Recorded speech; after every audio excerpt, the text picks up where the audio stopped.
Assalamualaikum warahmatullahi wabarakatuh. Bertemu kembali bersama saya Yasir di Sebatik News TV. Ya, saat ini saya bersama dengan tamu yang sangat spesial sekali, dengan Bapak Dr. Andes Zainal Arifin Paliwang. Luar biasa Pak ya, kesempatan yang sangat berharga sekali bisa berbincang langsung dengan sosok yang sangat menginspirasi, khususnya anak muda, Bapak Zainal Arifin Paliwang. Luar biasa sekali Pak, terima kasih atas waktunya. Tentunya Bapak sangat sibuk sekali nih Pak, kami tahu, dan akhirnya Bapak memberikan kami kesempatan. Terima kasih banyak Pak. Kita mungkin langsung saja Pak untuk bertanya terkait seputar profilnya Bapak ini Pak ya. Mungkin Bapak di Kaltara ini juga mungkin sudah banyak yang kenal, tapi untuk mengenal lebih dekat lagi nih Pak, mungkin ada beberapa hal yang ingin saya tanyakan, khususnya terkait masa kecilnya Bapak nih terutamanya. Apa yang bisa dibagikan Pak buat yang menyaksikan kita saat ini, khususnya buat anak muda? Seperti apa sih sosok masa kecilnya dari Bapak Zainal Arifin Paliwang? Assalamualaikum warahmatullahi wabarakatuh. Selamat malam milenial Sebatik.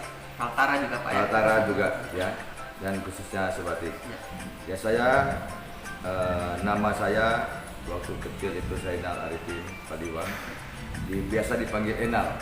Kalau bahasa kecil saya itu panggilan sehari-harinya Enal. Masa kecilnya panggil Enal Pak? Iya, ya? Enal. Ya. Jadi teman-teman saya itu sampai sekarang masih banyak memanggil Enal. Saya kecil di daerah Maros. Lahir di Makassar saya. Saya lahir di Makassar tanggal 6 Desember 1962. Ya, saya SD kelas 1 kelas 2 SD Mangkurat Makassar. Kemudian karena ayah saya pindah ke Batanghase, saya otomatis ikut ayah saya pindah ke Batanghase. Dan saya sekolah di SD Auri, SD Angkasa 2 Auri itu di Mandai. Tapi rumah dinas ayah saya di Batanghase. Dari saya kecil di daerah Batanghase bergaul dengan anak-anak desa di Batanghase itu bersama anak-anak kompleks yang ada di situ saat itu. Kemudian saya naik kelas 2 SMP, saya pindah ke Poso, mengikuti orang tua juga pindah ke Poso. SMP-nya di Poso Pak? Iya, saya di Poso, Sulawesi Tengah, salah satu kecamatan Poso Pasisir. Itu salah satu desa juga. SMP-nya saat itu lantainya tanah. Saya ingat betul sekolah saya SMP saat itu hanya 3 kelas. Kelas 1, kelas 2, kelas 3. Dindingnya itu dari papan, atapnya rumbia. Kemudian lantainya berlantaikan tanah saja. Jadi masa SMP Bapak juga sekolahnya itu tanah lantainya? Tanah, iya. Tanah di salah satu kecamatan di Poso Pasisir. SMA-nya? Saya tamat SMP di Kasikuncu, kemudian saya masuk di SMA Negeri 1 Poso. Saya alhamdulillah lulus di situ tes, masuk SMA 1 Poso. Kelas 2 saya pindah lagi ke Makassar. Ya, kelas 2 pindah ke Makassar, masuk di SMA Negeri 1 Makassar, Jalan Gunung Bakarai. Saat itu kami menempati SMEA di Balangbodong karena SMA Negeri 1 saat itu terbakar, lagi proses pembangunan. Saat ujian kelas 3, kami sudah menempati gedung baru SMA Negeri 1 itu, dan alhamdulillah tahun 1982 saya bisa menamatkan SMA Negeri 1 Makassar.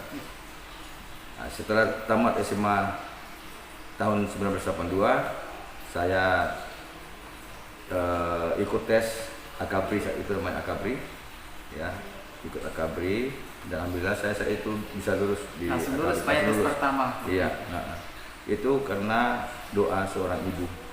Karena saya saat kelas 2 SMA ayah saya sudah meninggal dunia, sehingga semua dokumen-dokumen waktu mendaftar Akabri itu yang tanda tangan ibu saya semua. Seperti apa Pak sosok ibu yang mendidik seorang Pak Zainal Arifin Paliwang? Ya, ibu saya itu hanya seorang ibu rumah tangga biasa. Hanya beliau itu selalu memberi motivasi saya ya untuk bagaimana bisa menjadi orang yang baik, berguna bagi negara ini. Karena saat itu kan orang tua saya sudah tidak ada, sehingga ibu saya juga sebagai ayah, sebagai ibu saat mendidik kami 6 bersaudara. Bapak juga dibesarkan oleh orang tua tunggal Pak? Iya, orang tua tunggal, iya, saat itu. Dan alhamdulillah ya berkat doa seorang ibu, saya tahun 1982 langsung diterima di Akabri dan 4 tahun sekolah di Semarang. Dan akhirnya menjadi Wakapolda Kalimantan Utara Pak? Ya, itu yang terakhir. Yang terakhir ya, dari 10 provinsi yang sudah pernah saya tugas, ya Kalimantan Utara ini adalah provinsi yang terakhir saya berdinas.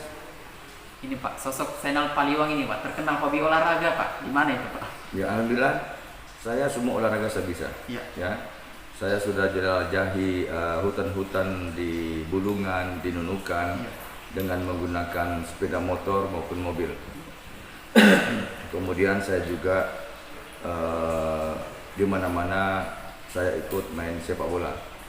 Dan saya punya klub dulu namanya Bayangkara Benuanta Football Club.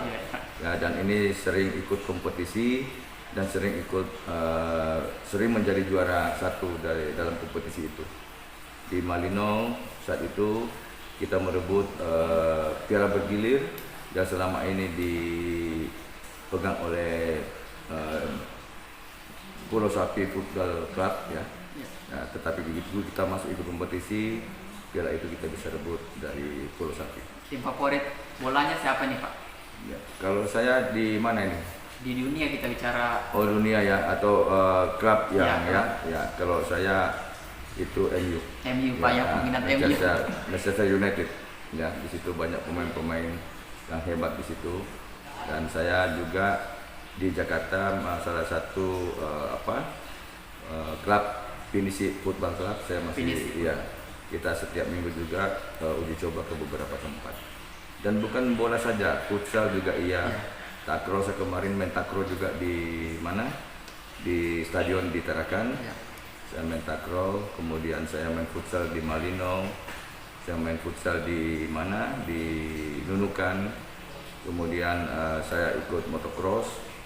Saya kemarin juga coba dari Tarakan naik jet ski sampai Bulungan. Saya olahraga apa saja, ya. Yang manakala saya diajak sama rekan-rekan anak-anakku milenial mengajak saya olahraga apa saja, ayo kita olahraga, bulu tangkis kah, ya tenis meja kah, serba bisa Pak, ya insya Allah olahraga. bisa semua. Ini Pak, terkait yang banyak yang nonton kita nih Pak, milenial Pak. Ya. Apa pesan Bapak untuk para milenial khususnya di Kaltara nih Pak? Ya, Kaltara ini saya melihat potensi milenial sangat baik, ya. Punya potensi olahraga yang yang bagus, hanya kurang tersentuh. Ya, tidak tersentuh maupun kurang perhatian, gitu ya. Kenapa saya bilang kurang tersentuh? Karena saat ini tidak ada atlet-atlet kita yang berlaga di tingkat nasional saja, kita jarang mendengar itu. Tetapi saya terakhir mendengar bahwa satu atlet panah kita yang usia 15 tahun bisa juara di tingkat dunia. Ini suatu kebanggaan untuk Kalimantan Utara, ya. Panahan usia 15 tahun. Dan saya juga pembina panahan di Jawa Tengah waktu itu saya di Kapolres Blora. Saya juga salah satu yang membangkitkan olahraga panahan di sana, termasuk olahraga tinju, saya judo, ya saya pernah mendidik pejudo-pejudo. Karena saya juga pernah ikut kejuaraan Kapolri Cup di Ciloto, saat itu salah satu atlet dari Polri. Pak, terkait suka dukanya menjadi Wakapolda Kaltara Pak, apa suka dukanya Bapak selama menjabat di Kaltara ini? Sebenarnya untuk sukanya banyak sekali. Sukanya banyak Pak. Ya. Dukanya saya anggap tidak pernah ada dukanya. Karena masyarakat Kalimantan ini terbuka, ya terbuka dan cepat akrab. Apalagi milenial-milenial di Kalimantan Utara ini untuk berkomunikasi sangat baik. Saya di Bulungan sebagai motor penggerak lebih kurang 13 komunitas. 13 komunitas ya? Yang sudah pernah saya bina di Bulungan, itu berbagai macam komunitas yang saya gandeng melakukan silaturahmi komunitas. Dan ini harusnya berlanjut terus, ya. Silaturahmi komunitas ini pertama saya gagas dan kita buat saat itu ada 13 komunitas bersatu di situ untuk melakukan silaturahmi. Ya, komunitas-komunitas yang bergabung saat itu adalah memang komunitas-komunitas milenial. Ini Pak, kenapa akhirnya bisa memutuskan untuk terjun ke dunia politik? Ya itu karena panggilan hati juga, ya panggilan hati juga. Samping panggilan hati ada beberapa tokoh-tokoh masyarakat, ya tokoh-tokoh masyarakat, tokoh-tokoh olahraga, tokoh-tokoh budaya ya yang menginginkan saya untuk kembali ke Kalimantan Utara sini untuk ikut membangun Kalimantan Utara, dalam arti ikut berkompetisi untuk pemilihan gubernur tahun 2020 ini. Ini Pak terakhir, apa harapan Bapak untuk Kaltara khususnya dan secara umum Indonesia Pak? Apa harapan Bapak? Ya, harapan saya untuk Kalimantan Utara bisa lebih maju, ya, melakukan perubahan yang sangat besar untuk Kalimantan Utara, karena Kalimantan Utara ini merupakan etalase Indonesia. Ya, kita tahu bahwa Kaltara ini berbatasan dengan dua negara, Malaysia dan Filipina. Ya, sebagai provinsi terdepan di Indonesia harus lebih baik dengan negara tetangga. Ya, artinya harapan saya nanti kita harus lebih baik dari negara tetangga Malaysia. Misalnya Malaysia membangun jalan 8 meter, ya kita Kaltara buat 10 meter. Jangan mau kalah kita dengan negara tetangga. Malaysia buat lantai 4, ya, kita buat lantai 6. Betul. Ya, kenapa? Ini masalah etalase Indonesia, tampak depan Indonesia. Tampak depan Indonesia harus kita percantik, perindah, ya, sehingga kita punya kebanggaan juga bahwa kita lebih hebat dari negara tetangga. Luar biasa Pak ya.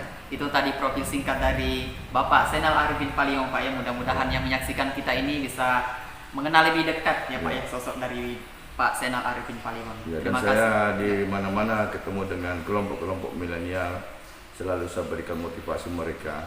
Ayo kita bersama-sama giatkan, gelorakan olahraga, karena potensi milenial di bidang olahraga, di bidang seni, di bidang budaya, ya, sangat bagus untuk di Kalimantan. Dan saya juga di bidang seni mengerti masalah seni.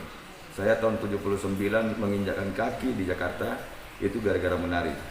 Saya salah satu peserta pekan tari tradisional tingkat nasional di Jakarta tahun 79. Saya ingat waktu itu saya masih kelas 3 SMP, saya sudah menginjakkan kaki di Jakarta itu gara-gara menari. Dan saya alat musik pun juga saya hampir semua saya kuasai, saya bisa. Manakala teman-teman milenial juga saya sering gabung main akustik, ya, musik akustik, musik elektrik, band dan sebagainya, saya sering bergabung sama anak-anak saya milenial baik di Tarakan maupun di Bulungan maupun di Nunukan. Ya.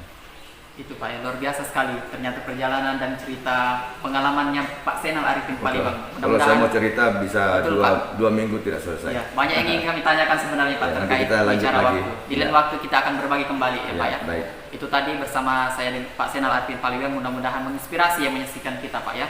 Saya akhiri, assalamualaikum warahmatullahi wabarakatuh. Semangat milenial.